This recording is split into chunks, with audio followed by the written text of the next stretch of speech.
The Galactic Council chamber hummed with disdain. Representatives from a dozen starfaring species watched the holographic feed, their mandibles twitching, tentacles coiling in disapproval. The subject of their debate? Humans. Too volatile, hissed the 𝗦𝗀, their chitinous plates rattling. They wage war over ideology, over resources, even over art. The 𝗦𝗲 ambassador, a floating mass of bioluminescent tendrils, pulsed agreement. Their homeworld is a death trap, extreme temperatures, unstable tectonics, predators that hunt for sport, and yet they thrive. It's unnatural. A decision was made. Not integration. Not observation. A test. Oblivion, 9. A Class O death world, gravity 1.8 standard, atmosphere laced with chlorine traces, flora that dissolved flesh, fauna that made the 𝗦𝗀's apex predators look like hatchlings. The perfect graveyard. The humans came in a rusted penal transport, 20 of them, convicts, soldiers, outliers. The council script was clear. Drop them, watch them die, broadcast the footage galaxy-wide as proof of human frailty. The ship's bay doors yawned open. No pods, no supplies. Just a straight drop into the emerald hell below. The first human hit the ground and rolled, absorbing the impact with trained precision. Others followed, some stumbling, one screaming as his leg twisted on landing.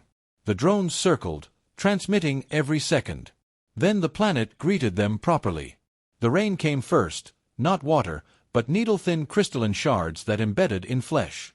The humans scrambled, dragging wounded into the lee of a rock formation. One, a scarred woman with a shaved head, barked orders. Tear cloth, bind wounds. Move. The predators arrived at sunset. Six-legged, armored in natural carapace, jaws strong enough to crush durasteel. The drones zoomed in, anticipating slaughter. Instead, a wiry man with mechanic's gloves grabbed a shard of fallen crystal, jammed it into a split femur bone, and charged. He didn't aim for the beast's head, he went for the joints, the weak points in the armor. The others followed, improvising weapons from rock, from their own belt buckles. The drones caught it all. The way the humans fought smarter, not harder. How they used the predator's own corpses as shields. How one, bleeding from a gut wound, laughed as he lit a fire with acid-soaked moss. The feed cut abruptly. The last image. A human, face streaked with grime and blood, staring straight into the drone's lens. Then a fist, the crunch of metal, static. In the council chamber, silence. Then, from the youngest 𝗦𝗀 aide, a whisper. They weren't supposed to smile. The drones were gone, but the humans weren't. They moved like a single organism now. No leaders, just instinct. The scarred woman tore strips from a dead predator's hide, testing the fibrous muscle beneath. Bind the wounds tighter, she ordered.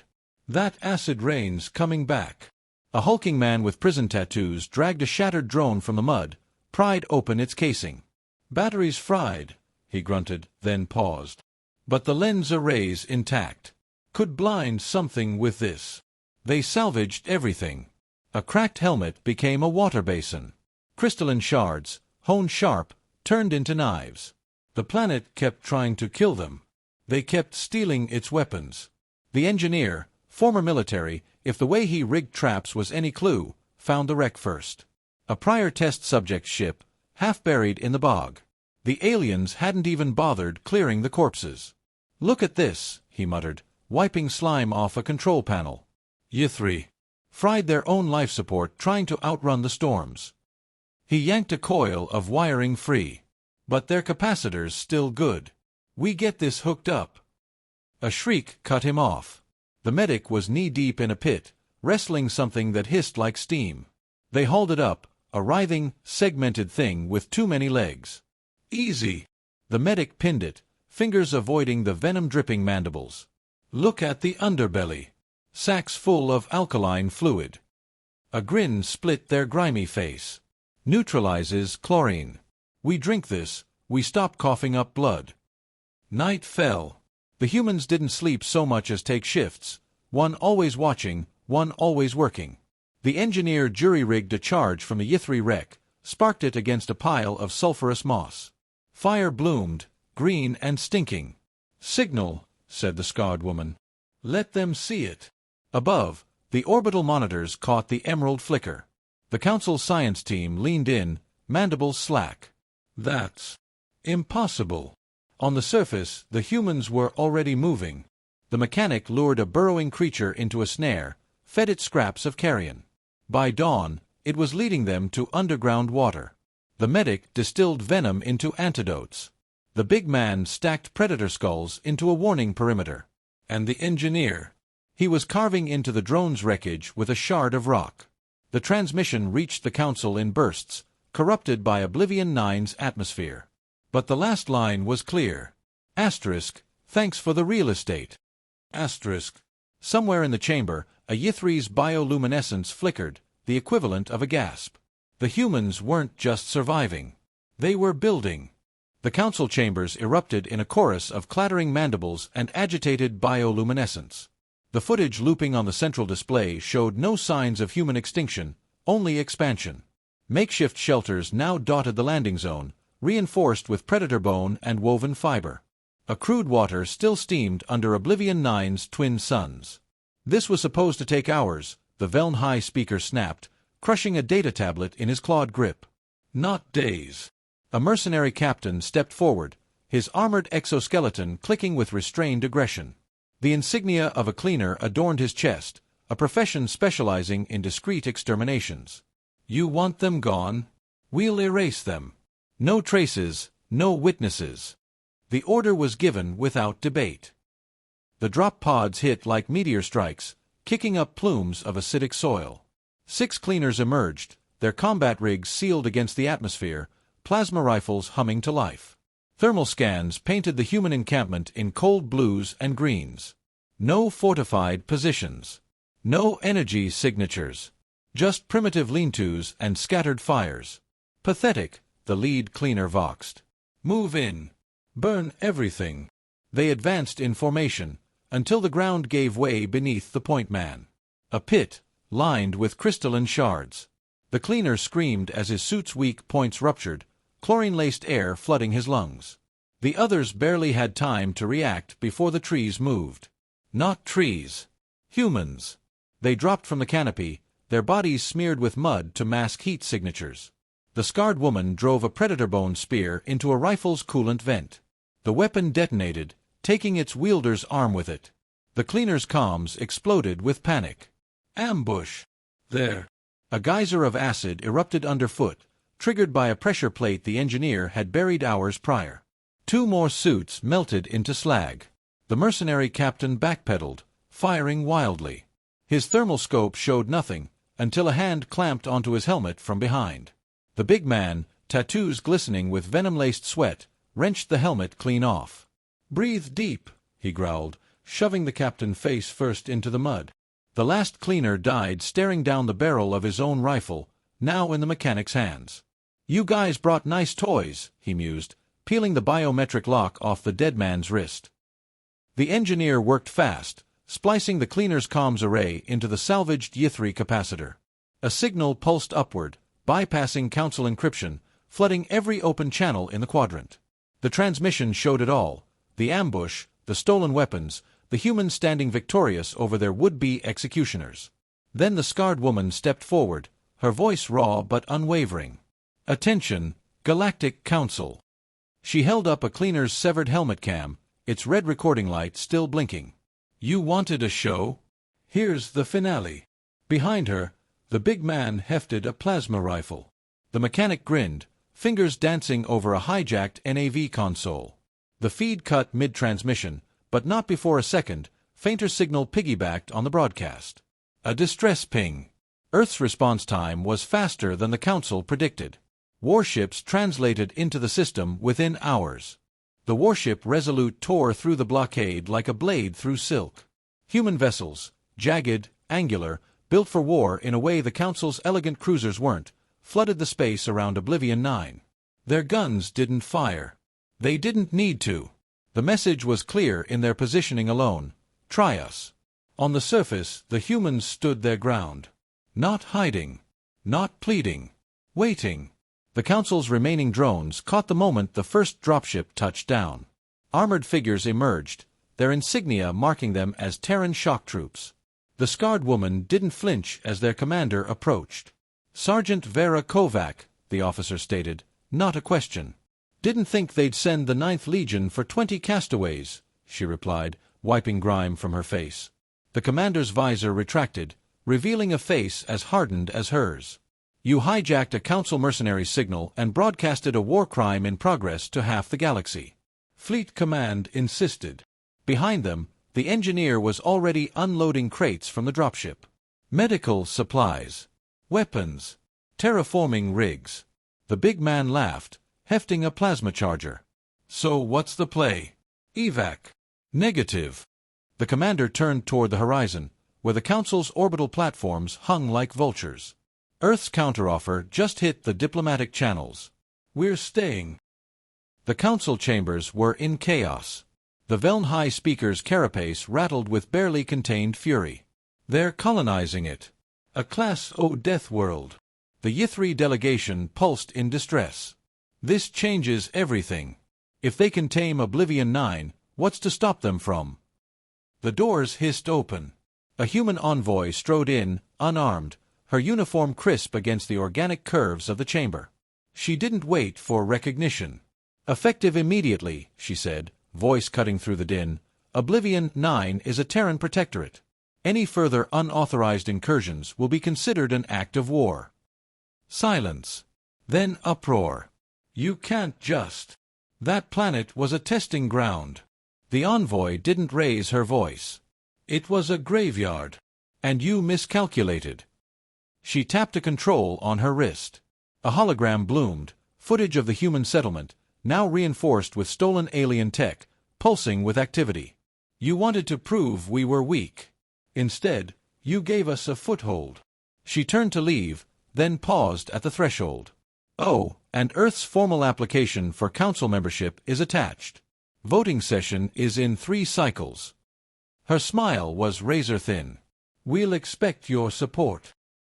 On 𝗦𝗶-𝗙𝗲, the acid storms raged. The predators howled. And the humans, standing atop a barricade of scavenged armor and dead mercenaries, watched their flags snap in the toxic wind. The mechanic spat over the wall. "Still think we're the ones who failed the test."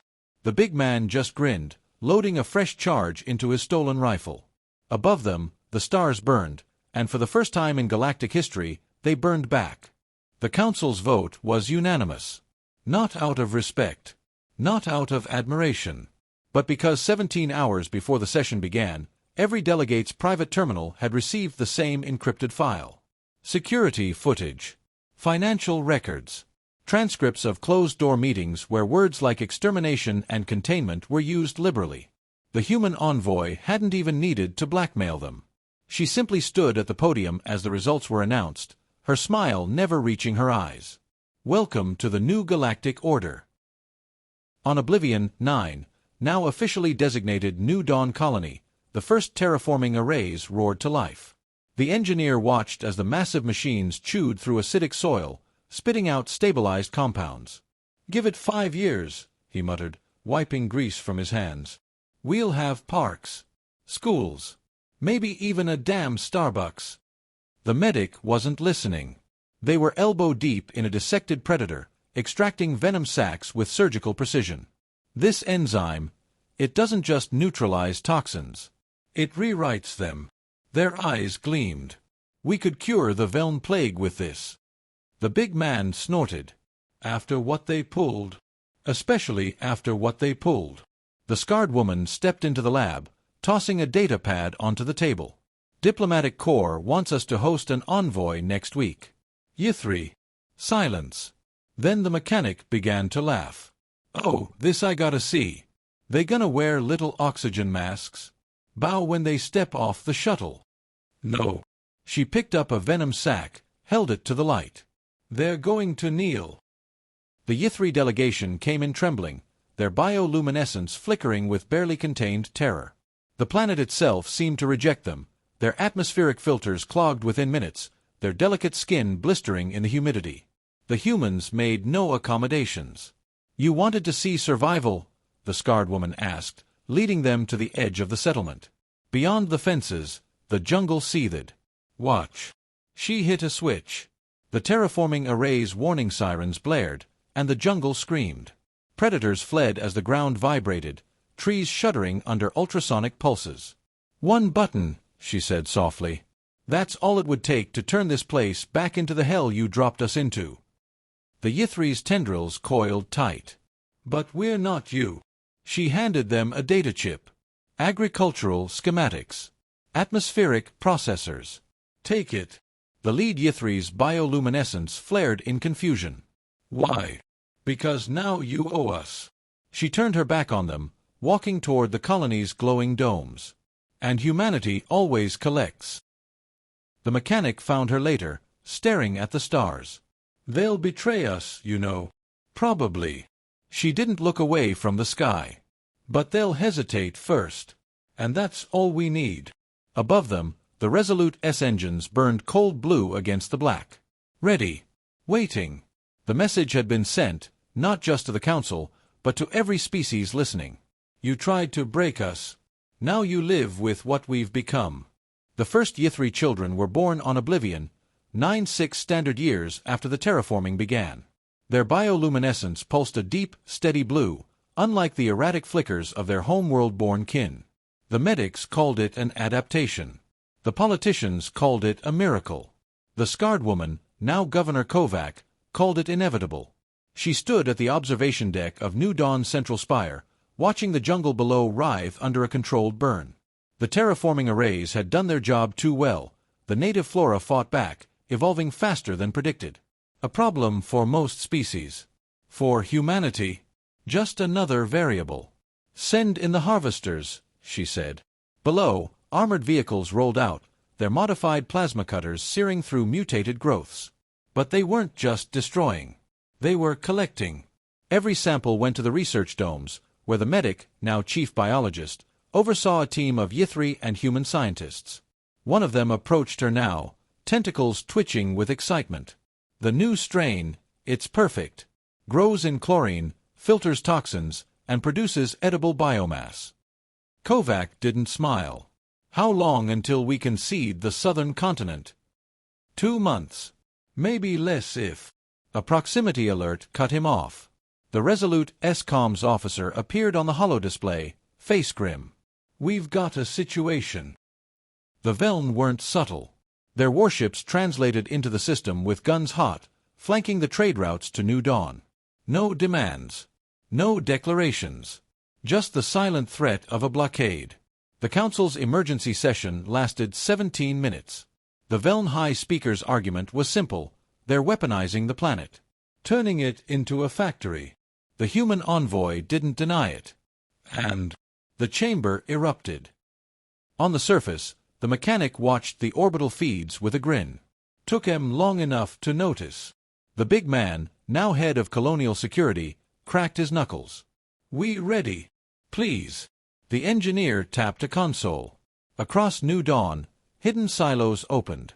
Not missiles, seed pods. "Let them shoot first."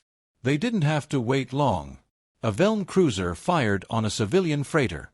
The Resolute returned fire. And then, the jungle moved. The seed pods hit the 𝗲𝗀 ships like parasites, burrowing into hull seams. Within minutes, vines as strong as carbon fiber snaked through corridors, releasing spores that clogged filters and shorted systems. The 𝗲𝗀's panicked transmissions were broadcast system-wide. Asterisk they're in the vents. Asterisk. Asterisk life support failing. Asterisk. Asterisk what did you do? Asterisk. 𝗕𝗲𝘀's response was calm. "We improved the ecosystem." The surviving 𝗲𝗀 ships limped home. The Council issued sanctions. And New Dawn's research teams got to work reverse engineering the wreckage. The medic held up a vial of viscous fluid, 𝗲𝗀 cerebrospinal extract. Their neural clusters adapt to new stimuli 3 times faster than ours. The engineer whistled.